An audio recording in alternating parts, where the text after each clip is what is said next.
আসসালামু আলাইকুম প্রিয় দর্শক, আমিরুল মোমিনিন মানিক আপনাদের প্রত্যেককে আমন্ত্রণ জানাচ্ছি এই পর্যালোচনায়। আজ ২১শে জুন ২০২৬। আমাদের পর্যালোচনার বিষয় হচ্ছে প্রথমেই মালয়েশিয়া সফর কেন? বই কূটনীতির বিরল নজির। এই প্রশ্নটি অনেকে করতে পারেন যে বাংলাদেশের নতুন প্রধানমন্ত্রী তারেক রহমান প্রথমেই কেন মালয়েশিয়া সফর করছেন? তিনি তো ভারত বা চীন এই দুটোকে প্রথমে বেছে নিতে পারতেন। ভারতের তরফ থেকেও প্রধানমন্ত্রী তারেক রহমানকে আমন্ত্রণ জানানো হয়, একইভাবে চীনের তরফ থেকেও আমন্ত্রণ জানানো হয়। অন্যদিকে পাকিস্তানও মুখিয়েছিল যে প্রথম সফরটি ইসলামাবাদে হবে, কিন্তু সেগুলো হয়নি। কি হলো? মালয়েশিয়ায় গেলেন। মালয়েশিয়া বাংলাদেশের বন্ধু প্রতিম রাষ্ট্র। আমাদের গণ অভ্যুত্থানের পর অন্তর্বর্তীকালীন সরকারের প্রধান উপদেষ্টা ডক্টর মোহাম্মদ ইউনূসকে শুভেচ্ছা জানিয়েছিলেন মালয়েশিয়ার প্রধানমন্ত্রী আনোয়ার ইব্রাহিম। এরপর ১২ই ফেব্রুয়ারি নির্বাচন হলে নির্বাচিত সরকার ক্ষমতায় আসার সঙ্গে সঙ্গে নব নির্বাচিত প্রধানমন্ত্রী তারেক রহমানকেও শুভেচ্ছা জানান মালয়েশিয়ার প্রধানমন্ত্রী। দুই ভ্রাতৃপ্রতিম দেশের মধ্যে একটা সুসম্পর্ক থাকবে বা হৃদ্যতাপূর্ণ বন্ধুত্বপূর্ণ সম্পর্ক থাকবে, এটা স্বাভাবিক। কিন্তু বাংলাদেশ কি হঠাৎ করে দক্ষিণ পূর্ব এশিয়ার মালয়েশিয়ার দিকে ঝুঁকছে? এর পেছনে কি কারণ থাকতে পারে? অনেকগুলো কারণ আমি ধারাবাহিকভাবে বিশ্লেষণ করতে চাই। দেখুন, প্রথম বিষয় হচ্ছে ভূ রাজনৈতিক পরিস্থিতিতে একটা ভারসাম্য তৈরি করা। একদিকে ভারত না চীন, এই দ্বৈরথের মধ্যে আমরা আটকে ছিলাম। অনেকে মনে করতেন যে ভারতে গেলে ভালো হয়, যারা গণ অভ্যুত্থান বিরোধী তারা।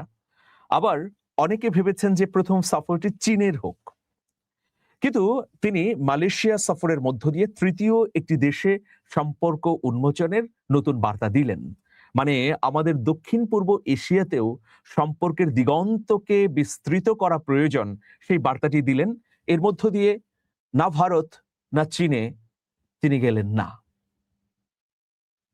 মানে মধ্যম পন্থা অবলম্বন করলেন। এটা হচ্ছে প্রথম দিক।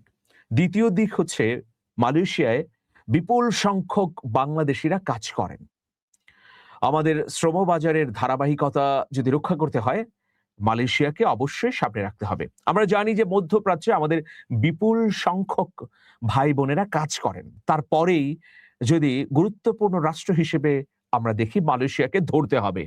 আমাদের লাখ লাখ প্রবাসী বাংলাদেশি আছেন মালয়েশিয়ায়, তাদের নানা ধরনের সংকট আছে। মালয়েশিয়ায় কর্মপরিবেশ, মালয়েশিয়ায় আমাদের শ্রমিক আরো কিভাবে বাড়ানো যায়, আমাদের জনশক্তি আরো কিভাবে গুরুত্বপূর্ণ ভূমিকা পালন করতে পারে, সেই বিষয়গুলোর দিকে যদি আমরা দৃষ্টি দেই, তাহলে নিঃসন্দেহে মালয়েশিয়ার সফরটি গুরুত্বপূর্ণ। তাহলে দুটো কারণ আমরা পেয়ে গেলাম। তৃতীয় গুরুত্বপূর্ণ কারণ হচ্ছে গত ১৬ বছরে এস আলম সহ অনেক অবৈধ ব্যবসায়ীরা হাজার হাজার কোটি টাকা পাচার করেছে মালয়েশিয়ায়। সেই সব টাকা উদ্ধার করে বাংলাদেশে আনবার জন্য সরকারের সঙ্গে একটা দ্বিপক্ষীয় আলোচনা, সমঝোতা বা চুক্তি হওয়া প্রয়োজন। সেই দিকে বিবেচনা করলে মালয়েশিয়ার সফরটি অত্যন্ত গুরুত্বপূর্ণ। তো এই তিনটি কারণ যদি আমরা সামনে রাখি, তাহলে প্রধানমন্ত্রী তারেক রহমানের মালয়েশিয়ার সফর যথাযথ হয়ে রয়েছে। দেখুন, তিনি মালয়েশিয়ায় একদিন থাকবেন, এরপরেই চীনে চলে যাবেন। চীনে তিনি ৫ দিন থাকবেন। ২৬শে জুন তিনি দেশে আসবেন। তার মানে চীনে তার ব্যাপক কর্মতৎপরতা, নানা ধরনের বর্ণাঢ্য কর্মকাণ্ড হবার কথা রয়েছে। তবে তিনি মালয়েশিয়ায় প্রথম পা দিয়ে এই বার্তাটি দিলেন যে প্রচলিত ভূ রাজনৈতিক সংঘাতের মধ্যে জড়াতে চায় না বাংলাদেশ। দ্বিতীয়ত, বাংলাদেশ এখন সমুদ্র অভিমুখে যাত্রা করছে। মানে এতদিন তো আমরা পশ্চিমে, দক্ষিণে, দুঃখিত, পশ্চিমে, উত্তরে, পূর্বে আমরা দৌড়িয়েছি, ছুটে বেরিয়েছে। হ্যাঁ, সেটা যথার্থই রয়েছে। কিন্তু আমাদের দক্ষিণে বঙ্গোপসাগর পেরিয়ে বিস্তীর্ণ জলরাশির প্রান্তে প্রান্তে যে রাষ্ট্রগুলো আছে, Cambodia, Vietnam, Australia, Singapore, Thailand, Indonesia, Malaysia, এগুলোর সঙ্গেও সম্পর্ক বাড়ানো উচিত। তো এই একটি গুরুত্বপূর্ণ বার্তাও এর মধ্য দিয়ে আসলে কূটনীতির ক্ষেত্রে আমরা প্রকাশ করতে পারলাম। প্রিয় দর্শক, আমি আরেকটি বিষয় এখানে উল্লেখ করছি যে বই কূটনীতির বিরল নজির এটা কি? দর্শক, মালয়েশিয়ার গুরুত্বপূর্ণ এবং খুবই আলোচিত একজন নেতা আনোয়ার ইব্রাহিম ৮০-র দশক থেকে তিনি রাজনীতির সঙ্গে যুক্ত হয়েছেন। তিনি উমনোতে প্রথম যোগদান করেন। উমনো, আপনারা জানেন, মালয়েশিয়ার অন্যতম স্থপতি মাহাথির মোহাম্মদের রাজনৈতিক দল। মূলত মাহাথির মোহাম্মদের রাজনীতির হাত ধরেই হাতেখড়ি হয় আনোয়ার ইব্রাহিমের। তিনি শিক্ষা, অর্থ, সংস্কৃতি মন্ত্রণালয়ের দায়িত্বেও ছিলেন মাহাথির মোহাম্মদের সরকারে। কিন্তু এক সময় যখন উপপ্রধানমন্ত্রী হন আনোয়ার ইব্রাহিম আর প্রধানমন্ত্রী হন মাহাথির মোহাম্মদ, তখন নীতির প্রশ্নে দ্বন্দ্ব শুরু হয়ে যায় দুই নেতার মধ্যে। বলা হয়ে থাকে, এখন যে মালয়েশিয়ার উন্নয়ন এবং অগ্রগতি দেখছি, তার প্রধানতম মুখ যদি মাহাথির মোহাম্মদ হন, তাহলে আনোয়ার ইব্রাহিম হচ্ছেন তার ভিত্তিপ্রস্তর। কারণ আনোয়ার ইব্রাহিমের এইসব কৃতিত্বই মাহাথির মোহাম্মদকে বড় থেকে আরো অনেক বড় করেছে মালয়েশিয়ায়। তো যাই হোক, একসময় বিভেদ তৈরি হয়। আনোয়ার ইব্রাহিম তিনি তার স্ত্রী ওয়ান আজিজাকে নিয়ে পিপলস জাস্টিস পার্টি গঠন করেন। সেই পার্টি দীর্ঘ পথ পরিক্রমা পাড়ি দিয়ে ২০২২ সালে ক্ষমতায় আসে, মানে আনোয়ার ইব্রাহিম প্রধানমন্ত্রী হন।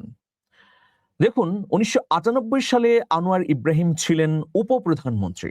৯৮ থেকে ২০২২ দীর্ঘ সময়, ৩০ বছর সময় তাকে প্রধানমন্ত্রী হতে অপেক্ষা করতে হয়েছে। তিনি এই দক্ষিণ এশিয়ার সবচেয়ে ভয়াবহ মুসলিম একজন নেতা, মানে ভয়াবহ জুলুমের শিকার হওয়া একজন নেতা। তিনি ১৫ বছরেরও বেশি সময় বিভিন্নভাবে কারা নিপীড়নে আক্রান্ত হয়েছেন। তার বিরুদ্ধে সমকামিতার অভিযোগ আনা হয়েছে। তাকে ইসলাম বিরোধী হিসেবেও আখ্যা দেয়া হয়েছে। যিনি একসময় মুসলমান যুবকদের পুনর্জাগরণ ঘটিয়েছেন, সেই আনোয়ার ইব্রাহিমের বিরুদ্ধেই কিন্তু ভয়াবহ সমকামিতার অভিযোগ উঠেছে বা অভিযোগ এনেছে মাহাথির মোহাম্মদ, নাজিব রাজাক থেকে শুরু করে সব সরকারগুলোই। কারণ তার রাজনৈতিক উত্থান ঠেকিয়ে দেবার জন্য এর চেয়ে বড় অস্ত্র আর তারা পায়নি। তন্ন তন্ন করে দুর্নীতি খোঁজা হয়েছে, কিন্তু আনোয়ার ইব্রাহিম তার দায়িত্বকালে কোনো দুর্নীতি করেননি। তার চরিত্র নিয়ে প্রশ্ন তোলে যখন দেখা গেছে যে না, কোনো কিছুই পাওয়া যাচ্ছে না, তখন ড্রাইভারের সঙ্গে অনৈতিক কর্মকাণ্ডে জড়িয়েছেন আনোয়ার ইব্রাহিম, এই অভিযোগ এনে দিনের পর দিন তাকে কারাগারে রুদ্ধ করে রাখা হয়েছে। তো এইরকম প্রেক্ষাপটগুলো নিয়ে আমি একটি বই লিখেছি, উপন্যাসের ঢঙে বই। এই বইটির নাম হচ্ছে বিপ্লবী আনোয়ার ইব্রাহিম। এটা ২০২২ সালে প্রকাশিত হয়। ২০২২ সালে ফেব্রুয়ারিতে প্রকাশিত হয়। আর আনোয়ার ইব্রাহিম এর ৩ থেকে ৫ মাস পরে ক্ষমতায় আসেন। এই বইয়ে আনোয়ার ইব্রাহিমের বয়হুড থেকে শুরু করে রাজনৈতিক জীবন, ঘাত প্রতিঘাত, তার কর্মকৌশল, তার চিন্তা, দূরদর্শিতা, নানা বিষয় তুলে ধরা হয় বা হয়েছে। বাংলাদেশের একজন রাজনীতিকের জন্য এই বইটি খুবই গুরুত্বপূর্ণ একটি আমি বলবো যে নমুনা। যে কেউ এই বইটি পড়লে অনুপ্রেরণা পেতে পারেন রাজনৈতিক জীবনে ত্যাগ, তিতিক্ষা এবং লোভের বিপরীতে নির্লোভ থেকে কিভাবে মানুষের কল্যাণকামী হয়ে ওঠা যায়। এই বই তার একটা ক্ষুদ্র নমুনা আমরা বলতে পারি। তো এই বইটি আসলে বাংলা ভাষার একমাত্র বই যেটি আনোয়ার ইব্রাহিমের উপর রচিত, বা উপন্যাসের ঢঙ্গে খুবই সহজ পাঠ্য বই, যে কেউ শুরু করলে শেষ না করে উঠতে পারবেন না। এটি গার্ডিয়ান প্রকাশনী প্রকাশ করেছে।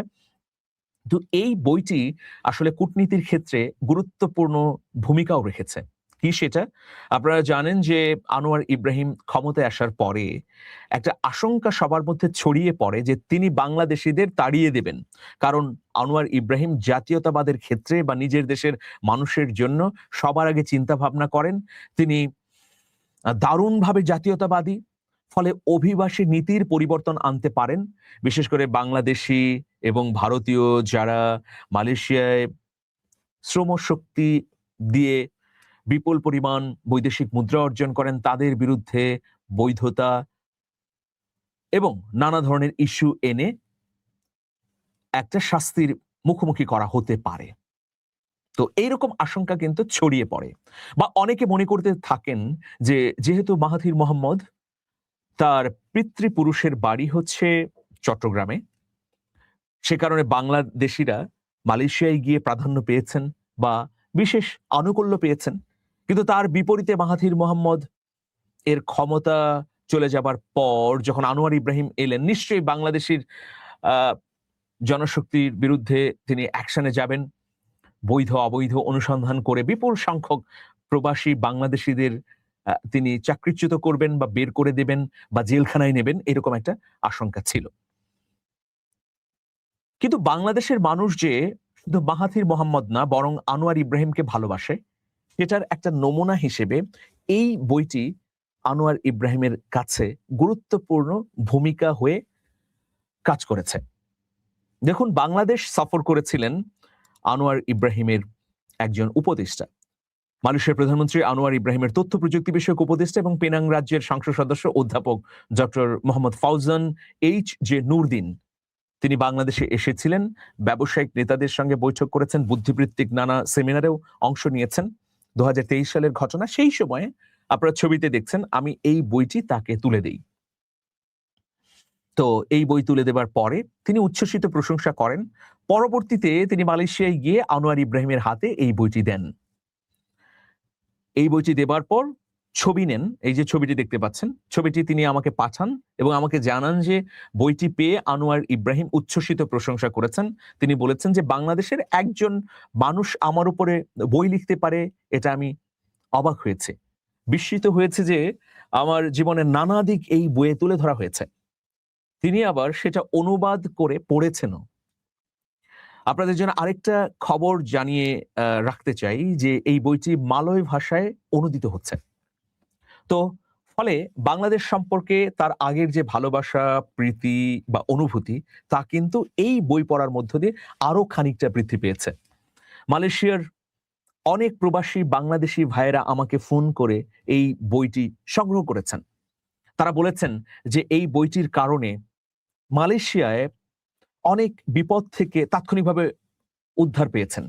কারণ বাংলাদেশের মানুষ বর্তমান আনোয়ার ইব্রাহিমের যে সরকার, সেই সরকারের প্রতি আস্থা রাখে, প্রধানমন্ত্রী আনোয়ার ইব্রাহিমকে ভালোবাসে। তার একটা ক্ষুদ্র নমুনা হচ্ছে এই বই। প্রিয় দর্শক, এই বইটি হয়তো বিশাল কলেবরে মালয়েশিয়াতে সারা জায়গায় নেই, কিন্তু এই বইটি মালয়েশিয়ার প্রধানমন্ত্রী আনোয়ার ইব্রাহিমের হাতে যাবার পর আমাদের কূটনীতিতে সামান্য হলেও প্রভাব ফেলেছে। যখন আমরা এই বইটি দিতে পারলাম, ডক্টর মোহাম্মদ ফাউজান এই যে নুরদিন এবং তিনি আনোয়ার ইব্রাহিমের হাতে দিলেন, এরপর থেকে কিন্তু কূটনৈতিক ক্ষেত্রে তিনি বাংলাদেশের জন্য আরো আন্তরিক হয়েছেন।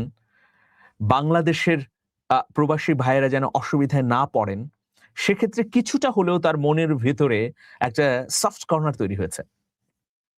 তো দেখুন, এই বইটি নিয়ে যদি আরো তৎপরতা চালানো যেত, তাহলে হয়তো আরো আরো অনেক অনেক সুবিধা আমরা পেতাম কূটনীতির ক্ষেত্রে। তো যাই হোক প্রিয় দর্শক, ক্ষুদ্র একজন লেখক হিসেবে এটা আমি আমার অনুপ্রেরণা হিসেবে নিচ্ছি। আপনারা অনেক অনেক ভালো থাকবেন। আজকে এ পর্যন্তই। প্রধানমন্ত্রী তারেক রহমানের মালয়েশিয়া সফর নন্দিত হোক, সফরের উদ্দেশ্যগুলো বাস্তবায়িত হোক, এতটুকুই প্রত্যাশা। ভালো থাকবেন সবাই। আল্লাহ হাফেজ।